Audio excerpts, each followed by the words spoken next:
সহজ দেখে খেলা কারে কয় কেমন লাগে। মহিলাকে আল্লাহ তাআলা দায়িত্ব দিছে ঘরের মধ্যে বসে 3 বছর পর একটা নোয়াপাড়ার পিসাব দিবা, 3 বছর পর আবুল হাসান যশোরী দিবা, 3 বছর পর শামসুল হক ফরিদপুরি, 3 বছর পর ফজলুল করিম চরমুনান পিসাব, 3 বছর পর মাওলানা দেলোয়ার হোসেন সাইদি, 3 বছর পর বঙ্গবন্ধু শেখ মুজিবুর রহমান, 3 বছর পর প্রেসিডেন্ট জিয়া, 3 বছর পর প্রেসিডেন্ট ইরশাদ। এই জাতীয় নেক সন্তান তুই জন্ম দিবি, তা না দিয়ে তুই ফ্যামিলি প্ল্যানিং যে বড়ি খাইয়া এবার সার শাস্তিস, পুরুষ সাজা পুরুষের সাথে চাকরি করবি, যা দিলাম তুই এসে শেখা। পুরুষরাও রাত্রি পেট্রোল ডিউটিতে ঘুরে বেড়াবে, মহিলাও সেই ডিপার্টমেন্টে চাকরি করে রাত ভর টোটো উড়ে বেড়াবে। যেই মহিলা বাচ্চা নিয়ে কোলে করে কম্বলের তলে ঘুমাবে, আল্লাহ তাআলা তার কপালেতে সে ঘুম ছুটোই দিয়েছে, সে তার ডিউটিতে আসল দায়িত্ব যেটা সেটা সে পালন করতে তৃপ্তি পায় না, পুরুষের সাথে কাঁধে কাঁধ মিলিয়ে চলতে চায়। ঠিক আছে, সে শেখা, বিছেন হারাম, রাত ভর ডিউটি করে বেড়াবি, যা ঘুরি বেড়া। কতক্ষণ যেটা দিছিলাম সেই দিয়ে পালন কর। সৃষ্টিগতভাবে দেখেন কি সুন্দর, একই মায়ের পেটের থেকে যমজ দুটো বাচ্চা জন্ম নিয়েছে, একটা ছেলে একটা মেয়ে। এরকম হয় না? জন্মের সময় বাহ্যিকভাবে চেহারায় দুটোর খুব মিল, নির্দিষ্ট অঙ্গের ভিতরে শুধু ছেলে আর মেয়ের পার্থক্য, বাকি মুখের আকৃতি, হাত পা আর সব দিক দিয়ে সমান সমান, দুটো একই সাইজে জন্ম নিয়েছে। মাইপিয়ে দেখে যে একটা টার্গায় 1.5 কেজি ওজন, দুটোই সমান সমান 1.5 কেজি 1.5 কেজি। ধীরে ধীরে বড় হয় আর আস্তে আস্তে দুটোর ভিতরে পার্থক্য ঘটতে থাকে। যখন 3-4 বছর হয়ে গেছে, একটু খেলাধুলা বোঝে, দেখেন তাদের স্টার্টিং ঘুরে গেছে। ছেলেটা আব্বারে, আব্বা আমার ক্রিকেট কিনে দাও, ফুটো কিনে দাও, বইটে কিনে দাও, বল কিনে দাও, টেনিস কিনে দাও, ফুটবল কিনে দাও, সাইকেল কিনে দাও। তার স্টার্টিং ডান দিক চলে গেছে। এই যারা পুরুষের যে বিষয়গুলো সেগুলো সে চায়। মেয়েটা চায় আম্মু আমার চুরি ফিতে কিনে দাও, আরে বুতুল কিনে দাও, পাটানুড়া কিনে দাও, হাড়ি বাতিল কিনে দাও। সে মেয়েরই খেলনা চায়। কথা কন, কে শিখাই দিল? কে শিখাই দিল? একই মায়ের পেটে থেকে জন্ম নিয়ে একই মায়ের দুটো স্থান খাইয়ে বড় হলো, দুটোর স্টার্টিং দুই দিক চলে যাচ্ছে। একটু ধীরে ধীরে যখন বড় হয়, তখন ছেলেটার পরিবর্তন, তার কণ্ঠে এনে একটা কাঠি ভাসে, কণ্ঠ মোটা হয়ে যায়, তার মোজদাড়ি গজায়। মেয়েরা যত ঘুর দিয়ে শাসুক না কেন, মোজদাড়ি গজাবে নাকি? তাদের পরিবর্তন শরীরের অন্য জায়গা আল্লাহ ভিন্নভাবে করে দিয়েছে। আপনি আব্বা মেয়ের জন্যে একটু প্রসাধনী কিনতে গেছেন, কসমেটিক্সের দোকান, যে বলবেন এ বাবা একটা ফেয়ার অ্যান্ড লাভলি দাও। বুড়ো মানুষ, মেয়ে কইছে আব্বা আমার জন্য ফেয়ার অ্যান্ড লাভলি নিয়ে এসেন। আপনি যে দোকানে বলবেন একটা ফেয়ার অ্যান্ড লাভলি দাও, দোকানদার দৈরেই ফেয়ার অ্যান্ড লাভলি একটা দেবে না, বলবে কাকা জেন্টস না লেডিস? বুড়ো তো জেন্টস না লেডিস বলে না, উনি মনে হচ্ছে জেন না ইনসান, এই জিজ্ঞেস করতেছিল। কয় যে জেন ইনসান জানি না, মানে আমার শৌকি নিয়ে ব্যবহার করবে। ও আইসে দিয়েছে, কয় ঠিক আছে কাকা বুঝছি। এই কথা কেন জিজ্ঞেস করলো জেন্টস না লেডিস? আল্লাহ তাআলা সৃষ্টিগতভাবে পুরুষের ত্বক আর নারীদের ত্বক আলাদা করে দিয়েছে। এই ফেয়ার অ্যান্ড লাভলি সেভাবে তৈরি হয়েছে, পুরুষের জন্য যেটা জেন্টস, এইটা যদি নারীরা লেডিসরা ব্যবহার করে তাদের ত্বক কালো হয়ে যায়, আর নারীদের জন্য যেটা সেটা যদি পুরুষে ব্যবহার করে তাহলে তার চেহারা ফ্যাকাশে হয়ে যায়, নষ্ট হয়ে যায়। সৃষ্টির ভিতরে কত রহস্য! এই একই ত্বক, একই আগুন পানি মাটি বাতাস দিয়ে বানাইছে, আল্লাহ তাআলা দুটো পার্থক্য করে দিয়েছে। বলবেন সুবহানাল্লাহ। এজন্য শরীয়তের বিধিবিধান চলে আইছি। আমি দোয়ানুর জায়গা এতক্ষণ পানাইছি, এবার দোয়ানুর জায়গা। শরীয়তের বিধিবিধান পালনের ক্ষেত্রে আল্লাহ তাআলা ভাগ করে দিয়েছে, আল্লাহ তাআলা ভাগ করে দিয়েছে। যত বড় আলেম হোক না কেন, মহিলা যত বড় আলেম হোক না কেন, এই মহিলারে দেখি আপনাকে ঈদগার ইমামতি করানো যাবে? কতক্ষণ মসজিদের ইমাম, জুমার খতিব, এইভাবে খোলামেলা এক মহিলারে ওয়াজে বসাই দিয়েছেন, উনি ঝাঁকানাকা ওয়াজ করতেছে, ধুমসা বক্তা, বড় আলেম মহিলা, আর পুরুষরা সব শুনতেছে। ওয়াজ শুনবে না অন্য কিছু, মাইয়ে দেখতে এসে সবাই। কতক্ষণ মহিলা যত বড় আলেম হোক না কেন, তারে দিয়ে এই কাজগুলো চলবে না। মহিলা থাকবে তার জায়গায়, ঠিক কি ঠিক না? পুরুষের কাজ আলাদা, মহিলাদের কাজ আলাদা। ইমামতি করবে পুরুষ, বড় আলেম হবে পুরুষ। মহিলাদের জন্য অত বড় আলেম হওয়া জরুরি না। মহিলাদের লাগবে কি? মহিলাদের তালাবুল ইলমিল হাল। নবী পাক বলেন তালাবুল ইলমি ফারিদাতুন আলা কুল্লি মুসলিমিন ওয়া মুসলিমাত। দ্বীনি ইলম শিক্ষা করা প্রত্যেকটা মুসলমান নরনারীর উপরে ফরজ। আবার দ্বীনি ইলম শিক্ষা করা প্রত্যেকটা মুসলমান নরনারীর উপরে ফরজ। কতটুক ফরজ? তালাবুল ইলমিল হাল। আমার দৈনন্দিন জীবনে যতটুক লাগে, নারী আর পুরুষ সকলের জন্য প্রাথমিকভাবে অতটুক জরুরি। 1 নম্বরে ঈমান ঠিক রাখার জন্য 4টি কলেমা আপনাকে পড়া শিখতে হবে। 2 নম্বরে আপনাকে কোরআন শরীফ শুদ্ধ করে পড়া শিখতে হবে, এটা নারী আর পুরুষ সকলের জন্য। শুদ্ধ করে কোরআন শরীফ পড়া শিখতে হবে। 3 নম্বরে আপনার পবিত্রতার মাসালাগুলো শিখতে হবে। 4 নম্বরে আপনার নামাজের মাসালা শিখতে হবে, রোজার মাসালা শিখতে হবে, পর্দা পর্শিদার মাসালা শিখতে হবে, হালাল হারামের মাসালা শিখতে হবে। একে বলে তলাবুল ইলমিল হাল। দৈনন্দিন জীবনে, ব্যক্তি জীবনে, পারিবারিক জীবনে যে মাসালাগুলো লাগে এটা নরনারী সকলের উপরে শিক্ষা করা ফরজ। এবার পুরুষের ভিতরে মাঝে মাঝে এলাকায় এলাকায় বড় বড় এক একজন যোগ্য আলেম থাকতে হবে, যাতে যে কোনো ক্রিটিক্যাল মাসালায় আটকে গেলে ওই আলেমের শরণাপন্ন হতে পারি, হুজুর এই ঝামেলা ছাড়াই দিতে পারে। এইরকম বড় আলেম আঞ্চলিকভাবে এক একজন হওয়া, এইটা হলো ফরজে কিফায়া। সবার মুফতি হওয়া লাগবে না, সবার মুহাদ্দিস হওয়া লাগবে না, সবার মৌলানা হওয়া লাগবে না, সবার হাফেজ হওয়া লাগবে না, সবাই এই বড় বড় আলেম হওয়া লাগবে না। আপনারা দুনিয়ার সব কাজ করবেন, শুধু শুদ্ধ করে কোরআন শরীফ পড়া শিখবেন। নারী আর পুরুষ সকলে অজুতে 4 ফরজ, গোসলে 3 ফরজ, অজুতে 10টা সুন্নাত, অজু ভাঙ্গার কারণ 7টি, নামাজের 13 ফরজ, 14টা ওয়াজিব, 28টি সুন্নতে মুআক্কাদা, নামাজ ভাঙ্গার কারণ 19টা। নারী আর পুরুষ সকলে শিখতে হবে। শরীয়তের পর্দা কতটুক শিখতে হবে, সতর কতটুক ডাকতে হয় এটা শিখতে হবে। এই ফরজ ওয়াজিব সুন্নতগুলো শিখতে হবে। এইটা নারী আর পুরুষ সকলের জন্য। বড় বড় মুহাক্কিক, বড় বড় আলেম, এটা নারীদের দায়িত্ব না, এটা হবে পুরুষরা। পুরুষের নামাজ একরকম, নারীদের নামাজ আলাদা রকম। খেয়াল করেন, আমাদের একদল ভাই আইছে, কয় কি আল্লাহ নবী বলছেন সল্লু কামার রাআইতুমুনি উসাল্লি। সবাই তাক করে বলছে যে আমাকে যেমন নামাজ পড়তে দেখো এইরকম নামাজ সবাই পড়ো। একথা হুজুর বলছেন, হাদিস সহিহ। বুঝতেছেন নাকি আমি জানি না। এ কথাটা বোঝার জন্য কি একটু নিয়ত করছেন? খুব একটা ক্রিটিক্যাল একটা প্যাচ ঝামেলা বাধায় নিচ্ছে, সে ঝামেলা ছাড়াই নিয়ে কথাটা সকলে একটু লক্ষ্য করতে হবে। বলতেছে যে হুজুর বলছেন আমারে যেমন নামাজ পড়তে দেখো এইরকম নামাজ পড়ো। হুজুর বলেন নাই যে এই নামাজের ভিতরে নারী আর পুরুষের পার্থক্য আছে। তো হুজুর পুরুষ, হুজুর যেভাবে পড়ছেন নারী আর পুরুষ সবই হুজুরের উম্মত, হুজুরের মতোই পড়বে, হুজুরের মতো সানা বানবে, হুজুরের মতো রুকু দেবে, হুজুরের মতো কানে হাত দেবে, হুজুরের মতো সেজদা দেবে, হুজুরের মতো বসবে। হুজুর পুরুষ এভাবে। এই কথার প্রেক্ষিতে উনারা বলেন নারী আর পুরুষের নামাজের মধ্যে কোনো পার্থক্য নেই। খেয়াল করছেন? এবার তাকে জিজ্ঞাসা করব, তো নবী আলাইহিস সালামের নামাজের মতো যদি সবার নামাজ হয়, তাহলে নবী পুরুষ ছিলেন, তাই পুরুষের নামাজের মতো নারীদের নামাজও।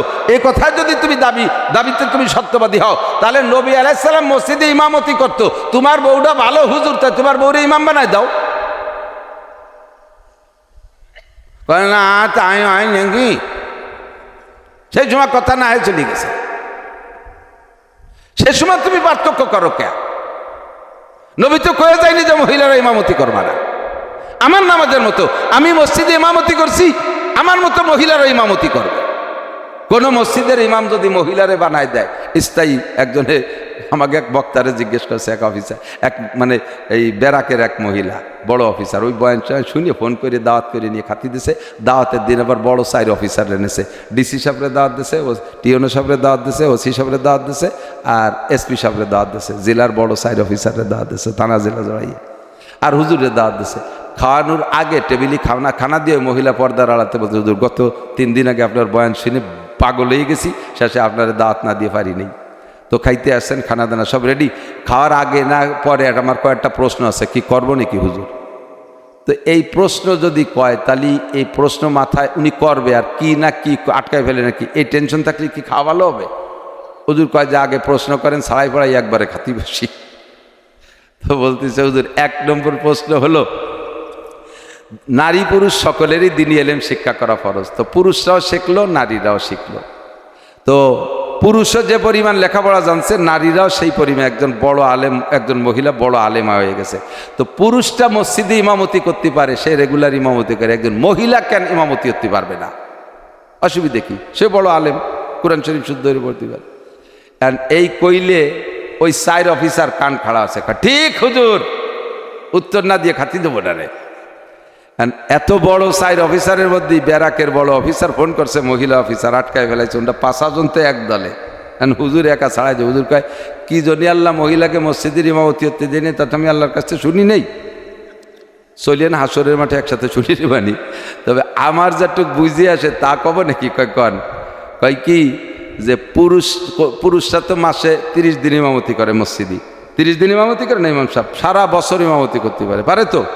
তো কোনো মসজিদের মহিলারে যদি মসজিদের ইমাম যদি মহিলারে বানায় দেয়, তাহলে মহিলার যে মাসে মাসে 3 দিন 5 দিন 7 দিনের একটা রেড সিগন্যাল আসে, সেই কয়দিন ধরেন মসজিদে একজনই ইমাম, গ্রামের মসজিদে একজনই ইমাম থাকে, তো ওই মহিলা যদি ইমাম হয় আর উনি যদি 3 5 দিন 7 দিন ওই রেড সিগন্যাল দিয়ে যদি বাড়ি যেয়ে বসে থাকে, ইমামতি উঠবে নাকি না? সেই সময় নামাজ পড়াবে কিনা? তো এতক্ষণ ওই 4 অফিসার ওই মহিলার দলে ছিল, যখন হুজুর এই উপযুক্ত জবাব দিচ্ছে, হুজুর ঠিক ঠিক। আল্লাহ কেন পার্থক্য করলেন? কাউন্সিলে যে বসছো সে জায়গায় যে চেয়ারে বসা অবস্থায় অ্যাক্সিডেন্ট হয়ে যেতে পারে কি পারে না? কি অ্যাক্সিডেন্ট তা বলতেছি না, অ্যাক্সিডেন্ট হতে পারে। এই জন্য তুমি কাউন্সিলে যাবা না চেয়ার নষ্ট করতে। তুমি ঘরে থাকো, করনা ফি বুয়ুতি কন্যা। তোমার নামাজ পুরুষের নামাজ পার্থক্য। এখন মহিলাদের যে নামাজ, তাদের নামাজ তাদের শিখতে হবে কি হবে না? তাদের ব্যক্তি জীবনে যে পারিবারিক জীবনে যে দায়িত্বগুলো, এগুলো তাকে শিখতে হবে। কোত্থেকে শিখবে? না পড়ে শিখবে কোত্থেকে? আমরা পুরুষরা মসজিদে যে ইমামের পিছনে জামাতে নামাজ পড়লে আমাদের হানাফি মাযহাবের মাসালা হলো মান কানা ফি সালাতি ইমামুন ফাকিরাতুল ইমামি লাহু কিরাতুন, যার নামাজে ইমাম আছে ইমামের কিরাতি তার কিরাত। মুসল্লিদের আলহামদু সূরা পড়া লাগবে না, পড়লে আর বরঞ্চ ওয়াজিব তরকের গুনাহ হবে। ইমামের পিছনে নামাজ পড়লে ইমাম কিরাত জোরে পড়ুক আর আস্তে পড়ুক, মুসল্লিরা কোনো কিরাত পড়তে পারবে না, আলহামদু সূরা না কোনো কিরাত পড়তে পারবে না, পড়লে ওয়াজিব তরকের গুনাহ হবে। এই কাজেই আমরা পুরুষরা মসজিদে যে ইমামের পিছনে নামাজ পড়লে আমাদের কিরাত যদি ভুলও হয়, আমাদের কিরাত নিজস্ব কিরাত যদি গলত হয়, ইমামের পিছনে নামাজ পড়লে কিরাত পড়া লাগতেছে না, আমরা এই নামাজটা ইমামের কাঁধে চড়াই দিয়া শুদ্ধ নামাজ নিয়ে বাড়ি আসতে পারতেছি। অথচ মহিলারা মসজিদে নামাজ পড়তে যাবে না, মহিলাদের ঈদের নামাজ নাই, মহিলাদের জামাতে নামাজ পড়া নাই, মহিলাদের জুমর নামাজ নাই, মহিলাদের জানাজার নামাজ নাই, মহিলাদের জামাতে নামাজ পড়া নাই, তারাবির নামাজ জামাতে পড়া লাগবে না, এদের নামাজ যার যার তাড়াতাড়ি পড়তে হবে। মহিলা যত নির্জনে নামাজ পড়বে তত তার নেকি বেশি, মহিলা যত গোপনে নামাজ পড়বে তত তার নেকি বেশি, পুরুষরা যত ওপেনে নামাজ পড়বে তত তাদের নেকি বেশি। এবার মহিলাদেরও যদি না কিরাত গলত হয়, নামাজ ভাঙ্গার কারণ 19টা, আমার দিক নামাজ ভাঙ্গার কারণ 19টা। একবার বলবেন কয়টা? নামাজ ভাঙ্গার কারণ কয়টা? সবাই কইছেন কয়টা? এই 19টা কি জিনিস? নামাজ ভাঙ্গার কারণ বলেন 19টা কি জিনিস? 19টা কি জিনিস? নামাজ ভাঙ্গার কারণ কয়টি বলছেন সবাই? 1 নম্বর কেন বলাইছি জানেন? কিয়ামতের মাঠে যে যখন আপনারে ধরবে, এই তুমি এই যে কি নামাজ পড়ছো, এত ভুল নামাজে, তো কি নামাজ? আল্লাহ নামাজে এরকম ভুল হয় কি হলি তা তো জানি না। কথা নাসির মৌলানা গেছিল, কই নেই বলি কিছুই কইনি, এটা দিয়ে যুক্তি ভক্তি দিয়ে সেটি চলে গেছে। অ্যারেস্ট করাবেন আমারে, আমি যাতে পিঠ বাঁচাতে পারি এই জন্যই সবাই মুখ দিয়ে কয় দিছি। আপনার মুখ দিয়ে বেরোইছে, আমল নামায় লেখা হয়ে গেছে। মা ইয়ালফিজু মিন কাউলিন ইল্লা লাদাইহি রাকিবুন আতীদ, গোয়েন্দা ফেরেশতা লেখা আছে। মা ইয়ালফিজু মিন কাউলিন, যে কথা মুখ দিয়ে পারে ওইটা লেখে। আপনাদের মুখ দিয়ে বলাইছি, প্রত্যেকের আমল নামায় লেখা হয়ে গেছে। আমার বিরুদ্ধে মামলা করার আর সুযোগ নাই। নামাজ ভাঙ্গার কারণ 19টার ভিতরে 1 নম্বরে বলবেন, 1 নম্বরে নামাজে কিরাত অশুদ্ধ পড়া। বলেন, নামাজে কিরাত অশুদ্ধ পড়লে নামাজ হয় না। হয় না কি মানে? একটা লোক মোটেই নামাজ পড়েই নাই নামাজ, ওই লোকটা একাকোক্তে নামাজের পরিবর্তে যত বছর জাহান্নাম খাটবে, আপনি নামাজ পড়ছেন ভুল কিরাত দিয়ে, আপনি অত বছর জাহান্নাম খাটবেন। কয় হুজুর তাই না, হয়ে গেছে। ওই যে সাপে ধরা ব্যাঙ্গের মতো, ব্যাঙ্গে সাপরে ধরলি নাকি সাপে ব্যাং ধরে? সাপে ব্যাং ধরে না? সাপে ব্যাং ধরলি ব্যাঙ্গে কি কয় জানেন? প্রথম সাপরে ধমক দেয়, দেখ দেখ, জোরে ডাহে কিন্তু, মানে ভয় দেয় যে তোর হাত পাও নাই, আমার সাইরা তো দাঁত ফেলাই দেবেন ছাড়িস কিন্তু। তা সাপে তো আর ওই ভয়তে ছাড়ে না, সে প্রথম পিছনের 2 ঠ্যাং গেলে যাতে লাফালাফি হতে না পারে। তো যখন 2 ঠ্যাং গিলা হয়ে গেছে, এরপরে পানির মধ্যে চুবনি দেয় আর একটু ঢিল দেয় আর গেলে, তখন ব্যাঙ্গের কণ্ঠ পাল্টে যায়। তখন আর্ধেক পানি মাখাইনে কণ্ঠে ব্যাঙ্গে কি কয় জানে? কয় তোমায় নেও, তোমায় নেও। এতক্ষণ পর্যন্ত 4 হাত 4 পাও বাইরে ছিল, তাই পারলাম না কিছু ছিঁড়তে, আর অর্ধেক গিলিয়ে বেলাইছে, তোমায় নেও। তা সারা জীবন ভরে ভুল কিরাত দিয়ে যারা নামাজ পড়ছেন, আল্লাহর কসম 1 ওয়াক্ত নামাজও হয়নি, এখন বলবেন তোমায় নেও, হয়ে গেছে। তালি আর ভরিয়ে কি লাভ? তাই আর পড়বো না, না পড়েন না পড়েন। হয়তো বলবেন যে হুজুর যাও একটু পর তো মসজিদে যাতো, পারুক না পারুক সাথে উঠা বসা করতো, এই যে আপনি যা করলেন তো ভরলি যদি না হয় তো ভরি লাভ কি? বললেন না আমার কিছু আসে যায় না, একটু ছাড় দিতে পারবো না যে না মিয়া আইছেন, আমরা তো হুজুররা আছি, যা পারেন বলেন, শেষে আমরা দেখবানি, আমাকে তো দান চাল কিছু দিচ্ছেন, খাওয়াচ্ছেন দাচ্ছেন, আমরা আসি সাথে দেখবানি, এ কথা বলার সাহস আমার নেই। আমার নিজের ভাষা নিয়ে আমার বুঝছে, আমি কি আর বেরি পার হতে পারি না না পারি তার নাই ঠিক, আর এত মানুষের ভুল নামাজের দায়িত্ব আমি নেব? আমি পারবো না। আমি কড়া মশালা বলে দিয়ে গেলাম, অশুদ্ধ কিরাতে যারা নামাজ পড়তেছেন নারী আর পুরুষ, খুদার কসম এই নামাজের বিনিময় কিচ্ছু পাবেন না। পাবেন একা করতে নামাজের বিনিময় 230 কোটি 40 লক্ষ বছর জাহান্নাম। এখন কি আপনার বুদ্ধিতে কি কয় এই ভুল কিরাতের কারণে পড়লি যদি নামাজ না হয় তাহলে পড়বই নে এইটা, নাকি কিরাত্রে শুদ্ধ করে পড়বো? কিরাত্রে শুদ্ধ করে। নারী আর পুরুষ সকলের নামাজ কিরাত ভুলের কারণে বাতিল হয়ে যাচ্ছে। আপনারা যারা পুরুষরা আছেন আপনাদের বাঁচার দুইটা উপায়, একটা হলো মসজিদে জামাতে নামাজ পড়লে, ইমামের পিছনে পড়লে কমপক্ষে ফরজ নামাজের কিরাতটা তো পড়া লাগলো না, সুন্নাত নামাজ নবীর হক, আমিও মানুষ নবীও মানুষ, হাতে পায়ে দড়িয়ে বড় দাড়ি রেখে যে হুজুর এই দাড়ি দেহে মাফ করে দেন, নামাজের দিক তাকাইয়েন না, পাগড়ি ফুগড়ি বাঁধতে গেলাম হুজুর দেন দিয়ে এদিক দিয়ে পছন্দ হলি পরে ওদিক ধরিয়েন না, এক কাজটা বুঝানোর চেষ্টা করবো, কিন্তু আল্লাহরে বুঝবো কি দিয়ে? যদি ফরজ নামাজ জামাতে পড়া থাকে তাহলে ইমামের পিছনে ইমামের গাড়ি উঠে দিছি, ওই কিরাতে আমার শুদ্ধ হয়ে গেছে, বলেন সুবহানাল্লাহ। কাজেই আজকে থেকে আর একা নামাজ পড়ার চেষ্টা করব না, নামাজ পড়বো কোথায়? জামাতে, তাহলে বেঁচে গেলেন। এবার 2 নম্বর হলো বাঁচার উপায়, পিছনে যে ভুল হয়ে গেছে, অনেক নামাজ ছুটে গেছে, সুন্নত নামাজ তো আপনার শুদ্ধ কিরাত দিয়ে পড়া লাগবে। আজকে এখনই প্রতিজ্ঞা করতে হবে, আগামীকাল সকালবেলা নাদিয়া কায়দা সিফারে একটা কিনে মসজিদের ইমাম সাহেবের সাথে যোগাযোগ করব, যে কোনোভাবে মরার আগে শুদ্ধ করে কোরআন শরীফ পড়া শেখবই। এই প্রতিজ্ঞা করেন এই জায়গার থেকে যে কাল সকালে ভর্তি হব ইনশাআল্লাহ। এরপরে ফজরের আগে রাতারাতির মধ্যে যদি আপনি মারাও যান, আল্লাহ তাআলা এই প্রতিজ্ঞার বদৌলতে পিছনের সমস্ত ভুল নামাজকে শুদ্ধ করে আমল নামায় উঠে দেবে। এবার 2-4 দিন পড়ার পরে মারা গেছেন, তাও আল্লাহ পাক আপনারে মাফ করে দেবে। শুদ্ধ করে পড়ার চেষ্টার ভিতরে যদি আপনি মারা যান, তাহলে পিছনের সমস্ত ভুল নামাজকে আল্লাহ শুদ্ধ করে আমল নামা ভরে দেবে। বাকি যদি এই কৌশল অবলম্বনে যদি তাই হয়, তাহলে আর কয় বছর ভুল ভর্তি থাই, শেষে একবারে সেবা রাখেন বাণী, তাহলে আর কপালে হবে না। এই কৌশল করেন না, বাঁচার চেষ্টা করেন। এবার পুরুষদেরকে তো একটা বাঁচার ব্যবস্থা করে দিলাম, মসজিদে নামাজ পড়বে। নারীরা যার যার কিরাত তাকে শুদ্ধ করতে হবে। বাবারা যারা আছেন এদিক তাকান, আপনাদের বউ মেয়েদেরকে শুদ্ধ করে কোরআন শরীফ পড়ানো শিখা যায় কোন জায়গা? পাঠান সেখানে, নইলে ওরা মামলা দেবে। রব্বানা ইন্না তানা সাদাতানা ওয়া কুবারানা ফাআদাল্লুনা সাবিল। রব্বুল আলামিন, আমরা তো গার্জিয়ানদের অনুসরণ করতাম, তারা আমাদের পথভ্রষ্ট করেছে। হাই স্কুল চিনেছে তাই চিনছি, কলেজ চিনেছে তাই চিনছি, বিশ্ববিদ্যালয় চিনেছে তাই চিনছি, প্রাইমারি চিনেছে তাই চিনছি, কেজি কিন্ডার গার্ডেনে ভর্তি করেছে তাই সেখানে পড়ে আইএবিএম বিসিএস পাস করেছি। ও আল্লাহ, এই গার্জিয়ানরা পাশে আমাদের মাদ্রাসা ছিল, বিশালী মহিলা মাদ্রাসা ছিল, কেন আমাদেরকে সেখানে দেয় নাই? যার কারণে কোরআন শরীফ শুদ্ধ করে পড়া শিখতে পারি নাই, আর সারা জীবনের নামাজ বাতিল হয়ে গেছে। নামাজ যেভাবে পড়া দরকার মাসালাগুলোও জানি না, কোনো মতে দাদি নানিতে যা পড়ছে তাই দেখে দেখে একটু উঠা বসা শিখছি, অরিজিনাল নামাজ কেমন তা পড়া শিখি নাই। মাসালা না জানা থাকার কারণে এই অন্যায়গুলো করেছে আমাদের গার্জিয়ানরা। আতিহিম দাফাইনা মিনাল আযাব ওয়ালা আনহুম লানান কাবীরা, তাদের উপরে তোমার সবচেয়ে বড় অভিশাপ নাজিল করো, আর আমাদের সামনে তাদেরকে ডবল শাস্তি দিতে হবে। তারা কেন আমাদেরকে এত বড় ক্ষতি করেছে? রব্বানা আরিনাল্লাযাইনি আদাল্লানা মিনাল জিন্নি ওয়াল ইনসি নাজআলহুমা তাহতা আকদামিনা লিয়াকুদা মিনাল আসফালিন। যেই গার্জিয়ানরা আমাদেরকে এত বড় ক্ষতি করেছে, একটু তাদেরকে এনে দাও দেখবো। আল্লাহ কয় দেখা কি করবি? কয় নাজআলহুমা তাহতা আকদামিনা, পায়ের নিচে ফেলাইয়া তাদের কাঁধে পাড়া দিয়া তাদেরকে সিঁড়ি বানাইয়া জাহান্নামে নামবো। এত বড় ক্ষতি তারা কেন করেছে?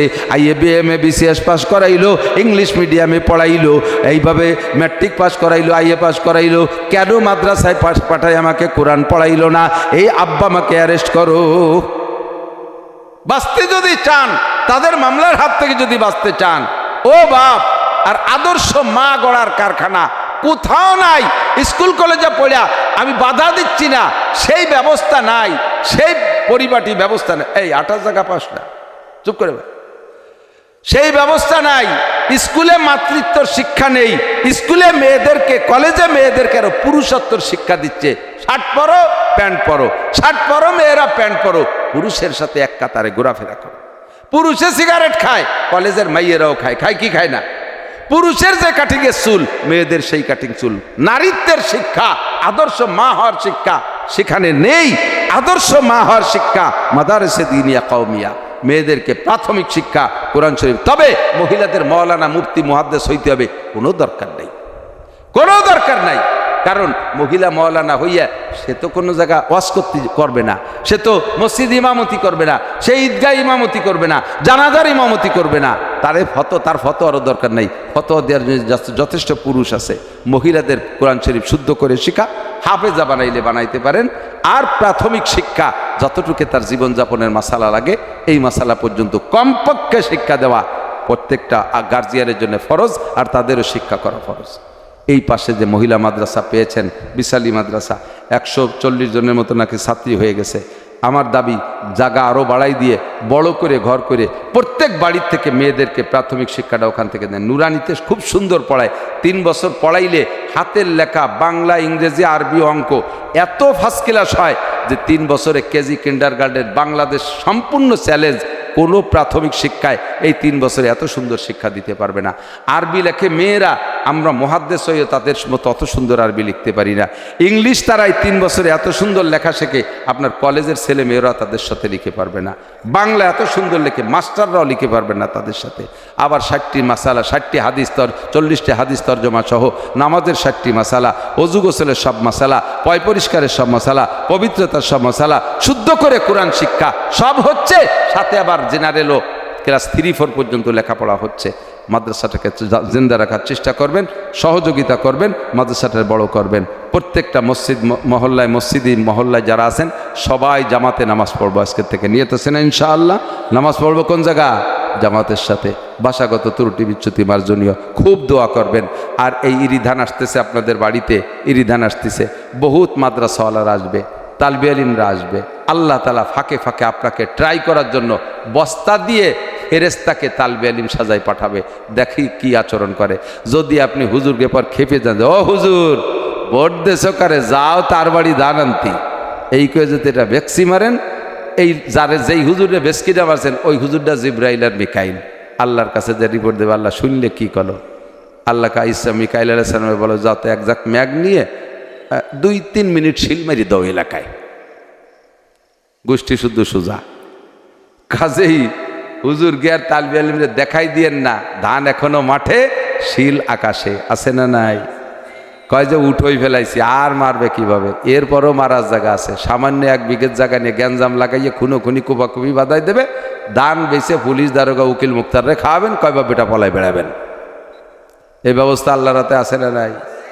কাজেই দেখাই দিয়েন না। ফকির মিসকিন মাদ্রাসার ছাত্র হুজুররা আসলে ধান দেবেন, খুশি করে ধান দেবেন। সিটে দান, আগাইলে দান, মাইটনে দান, খিড়িও দান দেবেন না। কড় করে মল মরিয়ে শূন্য দান, যে দান গোলা ভরবেন আর বেসবেন, সেই দানের থেকে পকিয়ে ভরে দান দেবেন। আপনি যেভাবে দেবেন আল্লাহ তাআলা আপনারা সেইভাবে বরকত দেবে। রাজি আছেন তো ইনশাআল্লাহ? সুবহানাল্লাহি বিহামদিহি সুবহানাল্লাহিল আযীম। পারতেছি না, হাঁটুর ভিতরে খুব ব্যথা, বসে থাকতে খুব কষ্ট হচ্ছে। আল্লাহুম্মা সাল্লি ওয়া সাল্লিম আলা মুহাম্মদ। সুবহানাল্লাহি বিহামদিহি সুবহানাল্লাহিল আযীম। এই তো